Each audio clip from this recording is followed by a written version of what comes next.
Hey everybody, back to keep working on chapter 13. Again, slow progress, but pretty happy, relatively happy with where it is at the moment. As a reminder, or more as a brief background before I hop into trying to do some writing, in this chapter I'm building up some backstory for a secondary character, Demira, and her relationship with another secondary character, Davos. This is sort of a super soldier action sci-fi kind of book. And in this scene, I'm sort of devoting a few chapters to building up some character development for the secondary, especially for Demira as a secondary character. And I've started it out with them discussing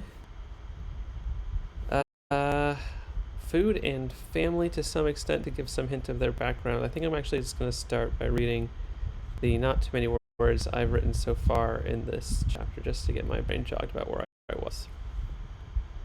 I think I had some ideas after sleeping on it. I didn't do any writing yesterday, but I think after sleeping on it a couple of times I have some ideas of what I'd like to change. So let's see. You've never had a Russell snap?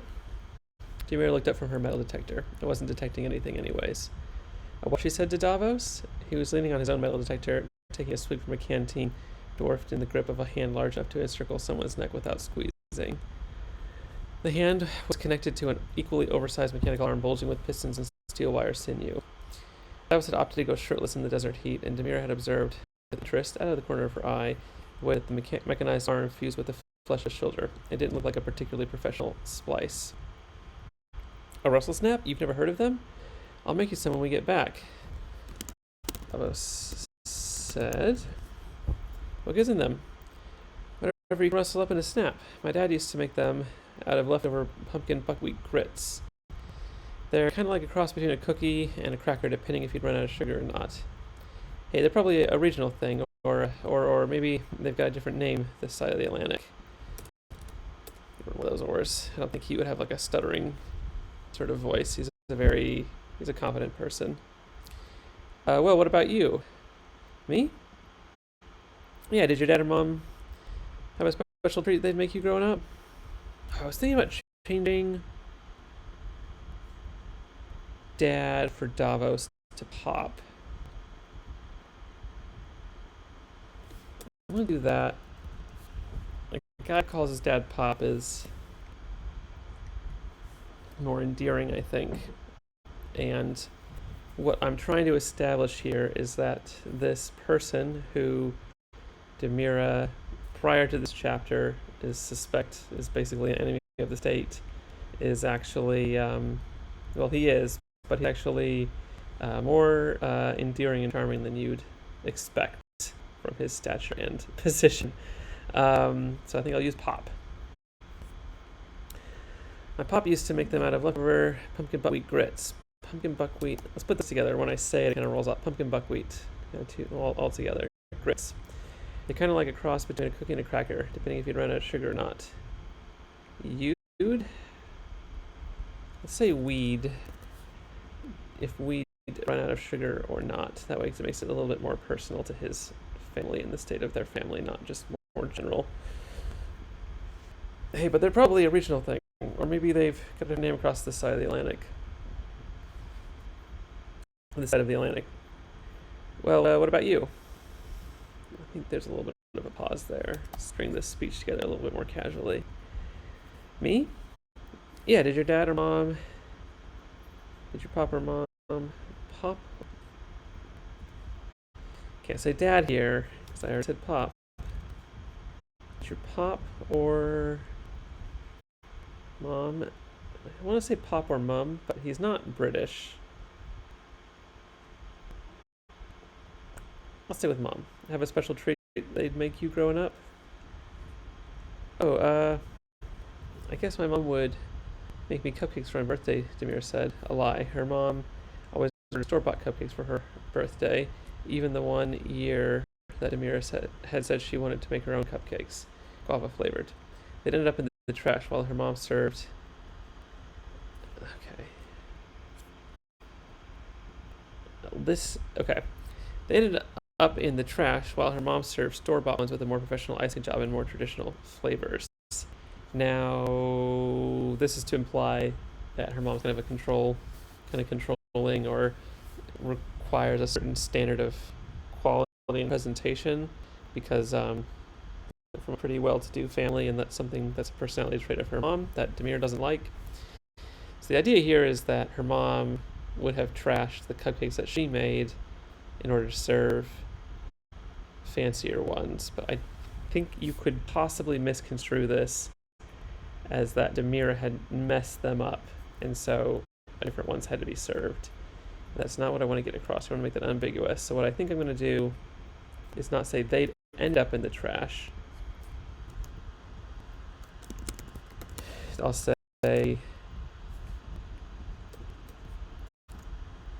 I'll say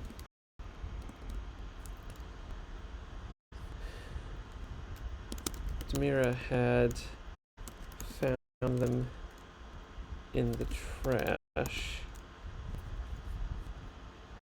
after her mom served store-bought ones with a more professional icing job and more traditional flavors. More professionally iced with a more professional icing job and more traditional. The more professional icing job and traditional flavors. I think I need more twice there. This sentence also, I'm really getting hung up here. I want to get on to the action, which is going to happen soon. But this doesn't roll off the tongue quite as much as I'd like. A lie. Her mother always served,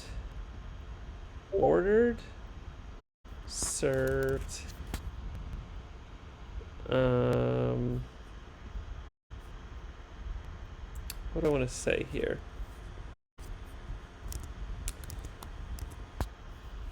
I think ordered. I was going to say her mom always serves store-bought ones, but then I say her mom served down here, and that's going to double. I don't like as much. And ordered makes it clear that they're store-bought. I guess the store-bought makes it clear that they're store-bought, but I'm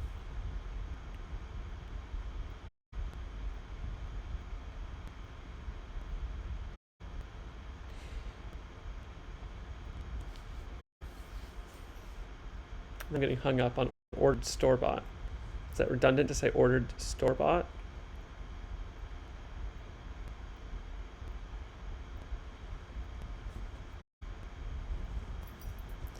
How about her mom always got store-bought cupcakes delivered for her birthday?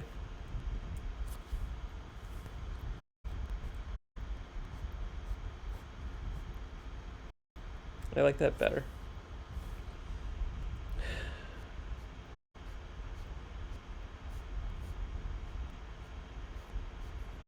Now to the rest of the sentence that I'm not 100% happy with the flow. Read it again. A lie. Her mom always got store-bought cupcakes delivered for her birthday, even the one year that Demira had said she wanted to make her own cupcakes. I only think I need to say had said.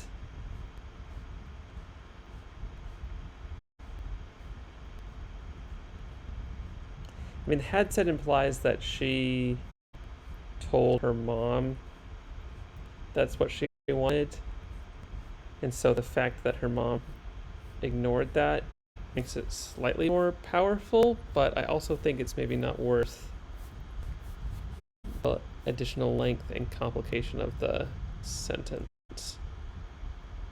Even the one year that Demira wanted to make her own cupcakes. Really cut this down. The one year that Demira baked her own cupcakes, guava flavored.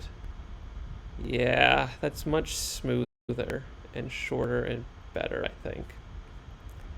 A lie. Her mom always got store-bought cupcakes delivered for her birthday, even the one year that Demira baked her own cupcakes, guava flavored. Demira had found them in the trash after her mother served store-bought ones with a more professional icing job and traditional flavors. Okay, I'm not 1,000% happy with this, but I need to move on. Let's just move on. Yep. Okay. Next. So I made a note last time what I wanted to write, and the note was, after this slightly awkward conversation, they will go back to sweeping the sand with the metal detectors. This will also be a chance to indicate that Demira isn't fully trusted by Davos because he hasn't told her what they're looking for specifically. In the quiet scanning, Demira will notice the sound of sand getting into Davos' arm joints. I'm not going to change it now. It does bother me that I picked a character whose name ends in an S, which I always... I mean, at least for me, it gives me pause when I read out loud to make sure I pronounce the possessive form of it correctly, but I digress. Like sand in your teeth metaphor. Yeah, when I started writing this, I couldn't think of the right metaphor I wanted to use that would give sort of a visceral reaction, but I think the feeling of having, the sensation of having sand in your teeth is sufficiently visceral and good description of the sand getting into Davos's joints of his mechanical arm. Then we can jump into the action with her boss Anton telling her over the comms that they're under attack. Boy, it's always makes me... Oh, sorry. I always get so tired when I start writing at like 9 o'clock at night. I should really do this right before I go to sleep. That way I fall asleep easily, but and I'm going to stay up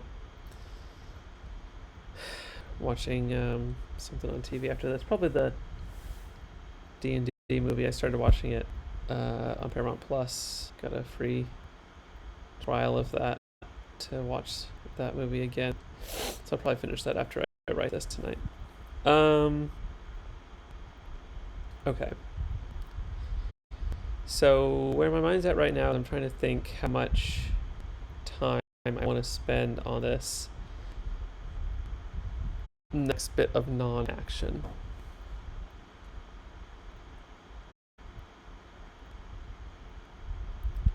Because my intent is not to drag it on too much. I do want to develop these characters, but I think I've crammed in enough development here for now that if we jumped into the action, I don't think we would necessarily be missing that. And I can always infuse a little bit as a break between this beat of action and the beat of action that will happen a little bit later in the chapter. That said, I could also put it here while we're in the flow of them talking about their feelings and stuff. Also, my dog has just come and snuggled with me, so always very sweet at night when I'm writing, usually. And it's right here. So do I want to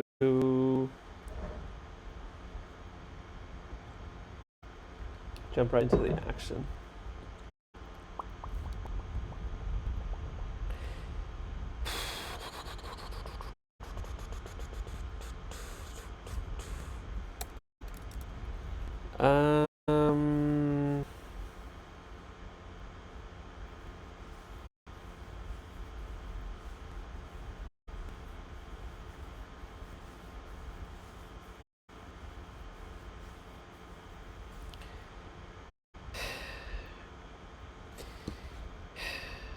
The pros of it are pretty clear, like why I'd want to do that. I'd want to do that because I could describe a little bit more what they're actually doing in the desert and build up the setting a little bit more before the action comes, which could be helpful because we are going to go into an action scene. It's probably going to be important for the reader to know the logistics, or the logistics of where they are and how they're going to deal with it. And I haven't really described that yet because it's not been super important to the conversation that's happening. Yeah, let's do that. I think I'll do that. They're in like they're like in the desert where there's these big old dunes, big old valleys in between big old tall dunes, and there's sand whipping around and stuff like that, which is relevant. But I didn't open up talking about the fact that they're in the desert. I even just offhandedly mentioned that they're in the desert. Metal detectors kind of in the beginning of this, obviously.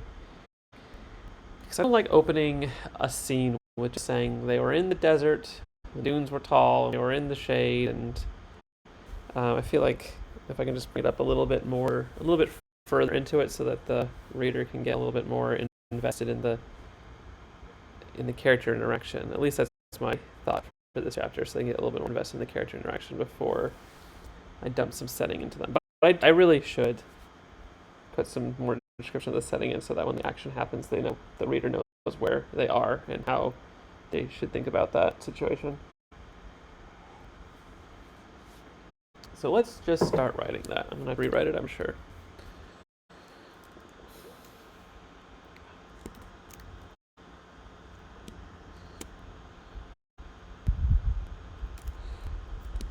I was going to write Davos just be. I could trail this conversation off. The idea is for this to be kind of like awkward and trailing off because they're not really connecting. And I think honestly Davos is trying to make the connection, but they're not really connecting. So I could write some throwaway thing like Davos saying like, "Oh, that's nice," something like that to kind of trail it off. But I think that's just wasted. I think if I just move on to a description of what they're doing and the fact that they're not talking because I'm not putting any dialogue in, hopefully that's clear enough that the conversation has died off, and I don't need to write that explicitly. So let's try that.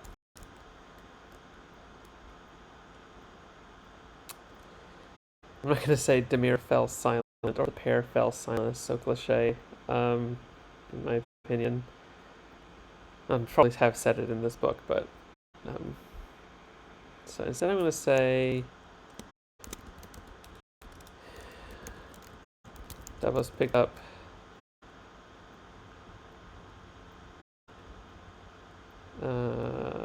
his metal detector and began. Well, I don't think Davos would be the person to kind of end the conversation. I think that'd be Demira. I said Davos picked it up because there was an obvious thing for him to do, because at the beginning of this scene he's leaning on his metal detector. So a nice segue would be to describe him not leaning on it anymore, but a way to indicate that the conversation has ended and he's going back to his activities. But that's not what he would do. He's not the person who would end the conversation. That'd be Demira. She's kind of the one making it awkward.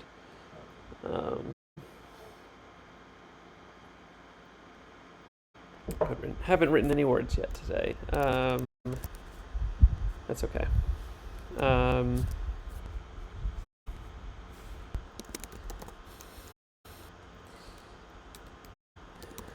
Demira resumed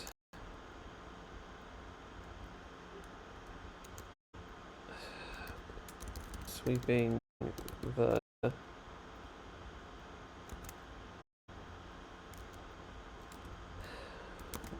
valley of the sand dune with her metal detector.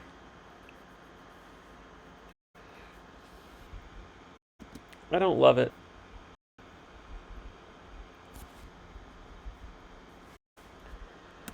It establishes that they're in the valley of a sand dune, not very visually.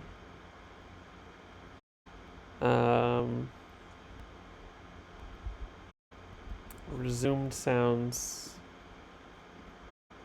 unemotional. Doesn't 100% give the implication that I want, that she's going back to this activity because the conversation died off. It's not quite giving me that connotation. Boy, I get so tired. Sorry, guys. Let's see how long I last. It's only 9:30, but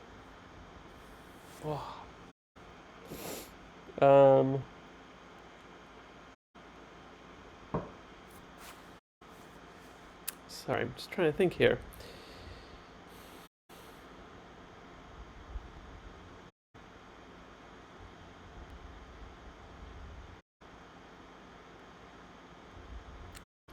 I'm going to try writing just a description of the setting and seeing how that feels.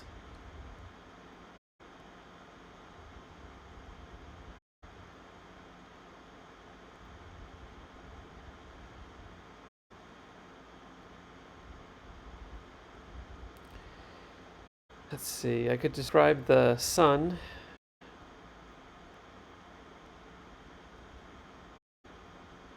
Sorry, I'm thinking about if I could make the setting interact with the characters as a way to segue back into things the characters are doing. Like, for example, if the sun was setting and it created a glare in Demir's eyes, she could avert her eyes back to the sand and start sweeping it with her metal detector again, which is a little contrived. Or maybe I could say, oh gosh, maybe I could say that the wind kicked up.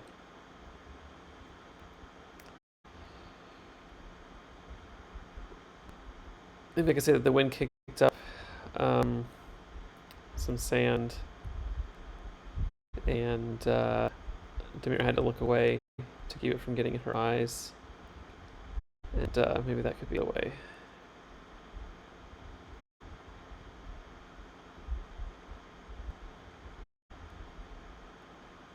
Let's try that.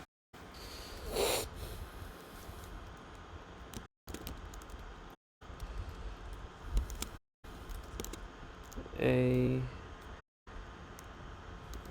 gust of wind picked up the sand in the valley, in the Dune Valley.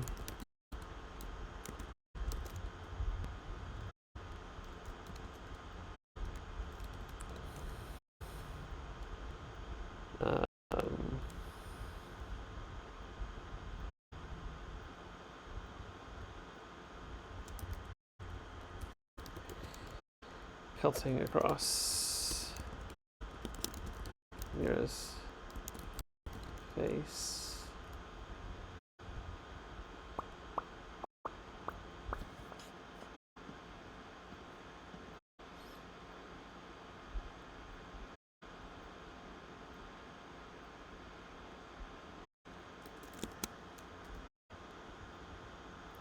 I know I said I wasn't going to use any dialogue to end the conversation, but I'm going to try it out.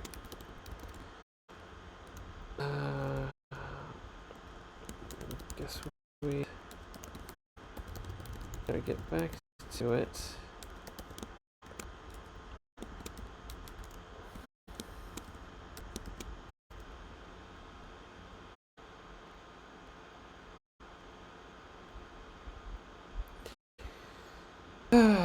I do need the conversation to pick up a little bit again because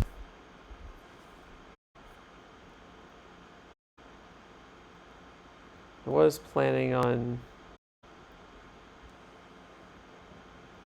having some indication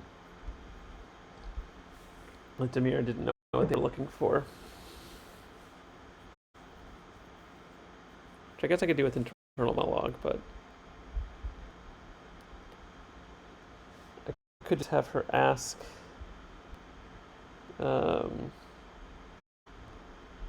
that was directly like say like, hey, yeah, so what are we looking for anyways?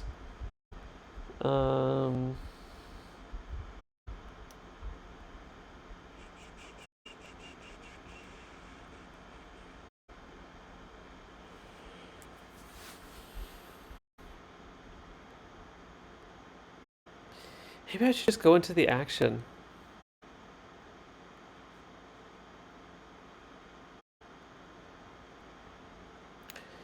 Maybe I should just go into the action.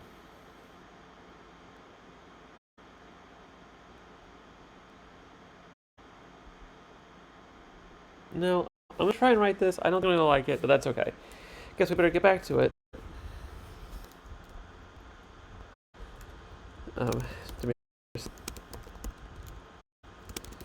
Davos nodded, and the pair went back to methodically sweeping the metal detectors in the shadow of the soaring dunes surrounding them.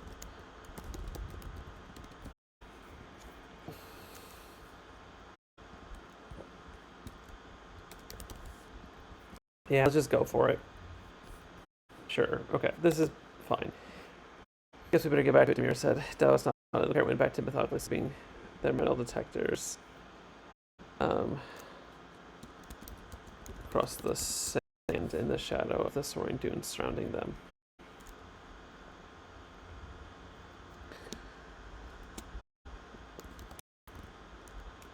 Let's do a little bit of a break here. After a few minutes, Demira noticed a sound like that of sand in your teeth.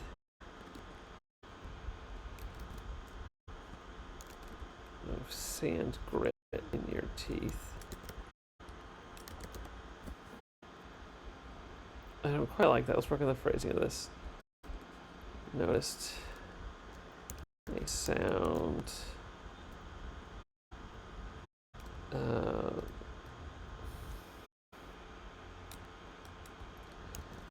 Notice a sound.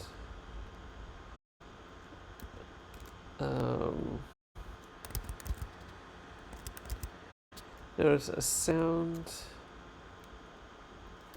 that like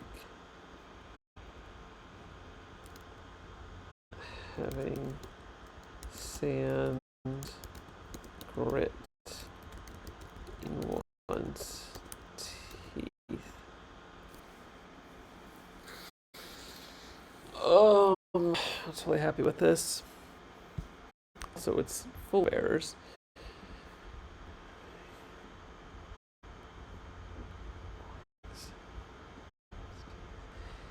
After a few minutes, Demir noticed a sound that felt like sand grit in one's teeth.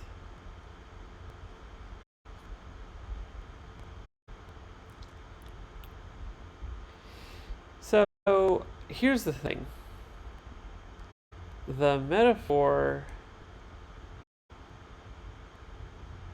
that I want to go for is this sand grit in one's teeth.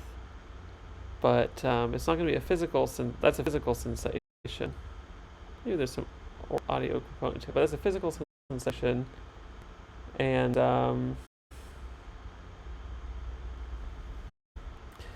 Demir's not going to feel it, she's going to hear it. So I want to describe her having this visceral reaction to a sound. So I'm trying to connect a sound to a feeling in a sentence in a way that sounds natural and gets the point across. This isn't half bad. After a few minutes, Demir noticed a sound that felt like sand grit in one's teeth.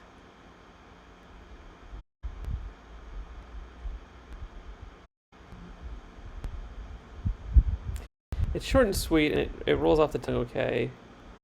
It's a little weird because it is, a sound and a feeling mashed together. But I think you can feel sounds in a way, so that felt is kind of connecting the two. So it's not half bad. I'm also wondering though, like, your chewing is like pretty connected to your ears, like the back of your mandible is, and your back teeth are really close to your ears, and so there's definitely ways where like mouth movements are connected to sounds, and definitely if you get sand in your teeth, you can hear it. Through bone conduction up to your ears.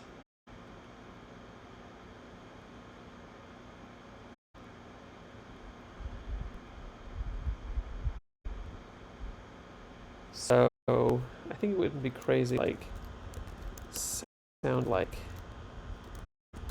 having sand grit in your teeth.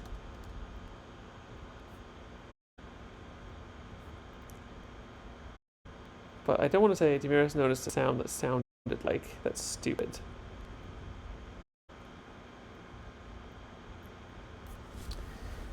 Heard something that sounded like having sand grit in your teeth. Noticed a sound that reminded her of having sand grit in one's teeth. That felt like sand grit in one's teeth. We're going to leave it like this. I'll sleep on it and definitely come back. I'm sure we edit it a little bit, but it flows well enough that I'm not too unhappy with it. Honestly, like, flow is, I think I value, or having sentences that don't flow well when you read it bug me more than sentences that don't 100% make sense in this case, in a lot of cases.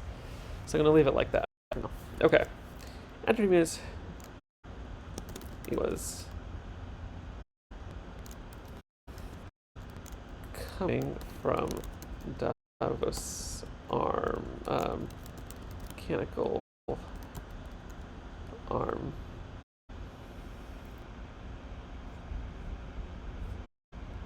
Maybe that's how I do it. I said sleep on it, but maybe this is how I do it. After a few minutes, you notice a sound coming from Davos's mechanical arm. Reminded her of the feeling of sand in one's teeth. Grating and gritty. No, people know what it is. I don't need to describe it.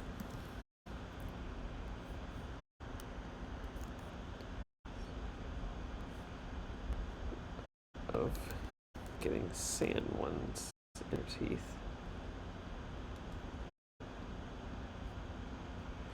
After a few minutes, Demir noticed a sound coming from Davos' mechanical arm. It reminded her of getting sand in one's teeth.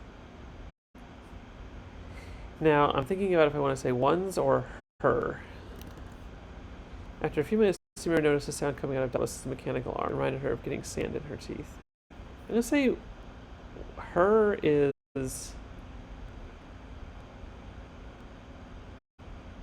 good because it makes it more personal to her. So she's more personally connecting with this discomfort that Davos is having.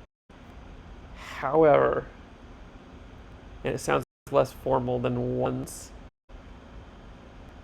However, I really hate having repeated words in sentences. So when I say reminded her of getting sand in her teeth, I don't like that. So I think I'm going to prefer ones.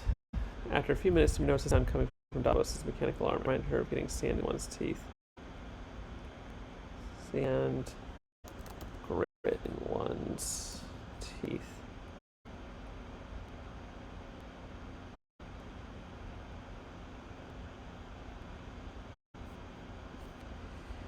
I was just toying in my head with the idea that I use this to say like it reminded her of when she went to the beach as a child and got water in her mouth and sand, and try to put like a little memory in there. But I don't think it's worth the time and effort, and also like what would be the emotion of that memory, because did she have fun at the beach? Did she not have fun at the beach? Maybe she was in a... Yeah, I don't know. I'm not going to do it. I think it's too complicated. Okay, this is definitely a superior way of writing that.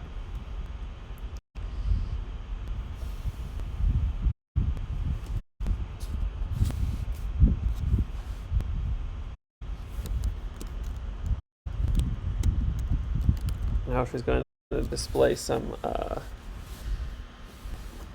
her first time displaying that she maybe cares about Davos' well-being a little bit. Also, this is not, in case anybody's wondering, I'm not setting these up to be a romantic pair. I'm just not doing it. There's no reason why they couldn't, but there's no need for that in the character development, so I'm not going to do it. I'm more of a Hawkeye, Black Widow kind of a pair. Your arm. Is it okay?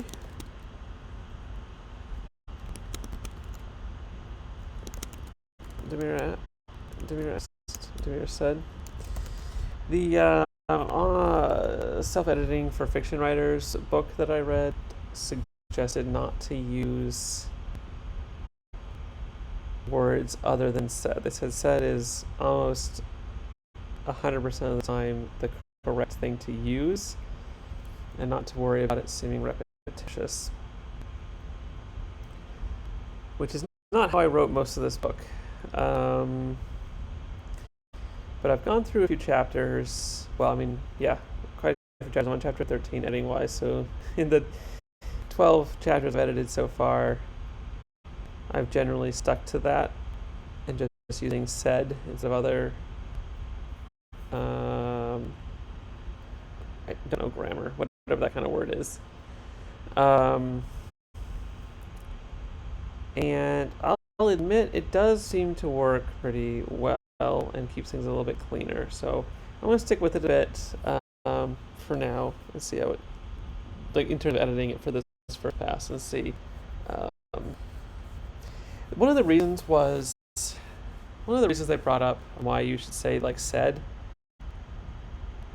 as opposed to like yelled or called or sulked or declared or questioned or whatever is that it's either it's repetitious or the thing that the person is saying should make it clear what they're saying. Like if somebody's yelling something, this editing book suggested, why should you have to say that they yelled? Shouldn't it be obvious from the dialogue that they yelled? And if it's not obvious, you should probably rewrite the dialogue or a description of how the character is acting so that it's clear they yelled. And so you shouldn't have to say that they yelled. Or if they, yeah, you get it. And so whether or not I agree with just using the word said, I do agree with the idea of critically looking at, in my book, all the places where I use words that aren't said and seeing if I just switched it to said, would I still be communicating the correct tone for what is happening? And that has been helpful, and I have edited quite a few places to try and make it more clear from the actual dialogue or description of the people's actions or scene, whatever. So we don't have to rely on those words to get that across.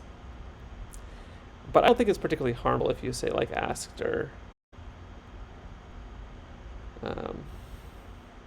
declared or called or whatever, because this can add some personality to it as well. But anyways, I digress. Another thing was like I could write, and how I would have written this when I started writing this book years ago. I probably would have said like, your arm, is it okay? Demir said concernedly, or you know, some sort of description of her emotion on it. Another big point in this self-editing for fiction writers book was shouldn't have to describe people's emotions so blatantly. Those emotions should be coming across. In this case, like your arm, is it okay? It's pretty clear that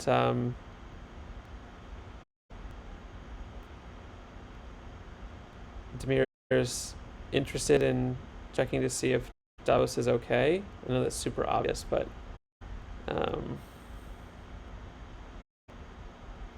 don't think I need to say like Demir asked with concern. I think I need to say Demir said is kind of what I'm getting at. So I shall.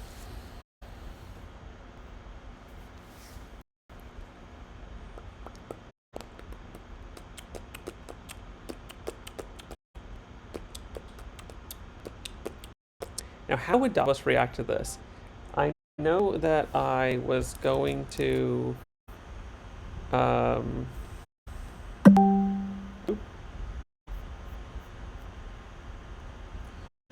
um, one sec. I will be right back.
Okay, where was I?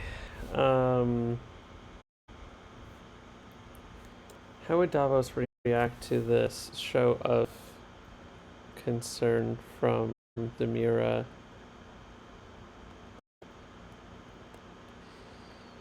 Yeah, I think Davos has emotional intelligence, so it's not like he wouldn't have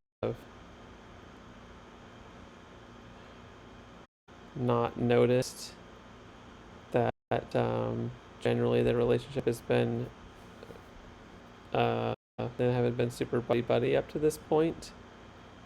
So I do think he has the capacity to notice, at least internally, that Demira is asking if he's okay, and that's a little bit of a small shift in their relationship.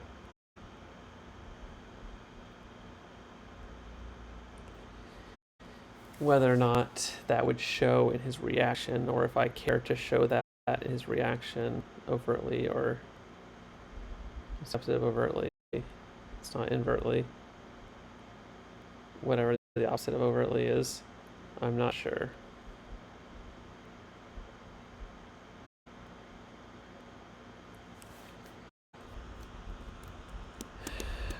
How does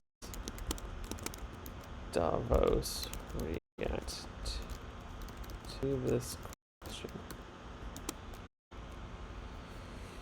I think I'm gonna pause there. Okay, right, react to this question. I think I'm gonna pause there for tonight. I realized that wrote how many words right tonight? Let's see. Tools, word count, 87 words in about 45 minutes. That is 87 by 45. 2 words per minute. Pretty good. Pretty good. At that rate, I'll finish this forever. Alright. Well, I think I am going to call it there for the night. Thanks for everybody watching. And hope everybody has a good rest of your day or evening. Bye, guys.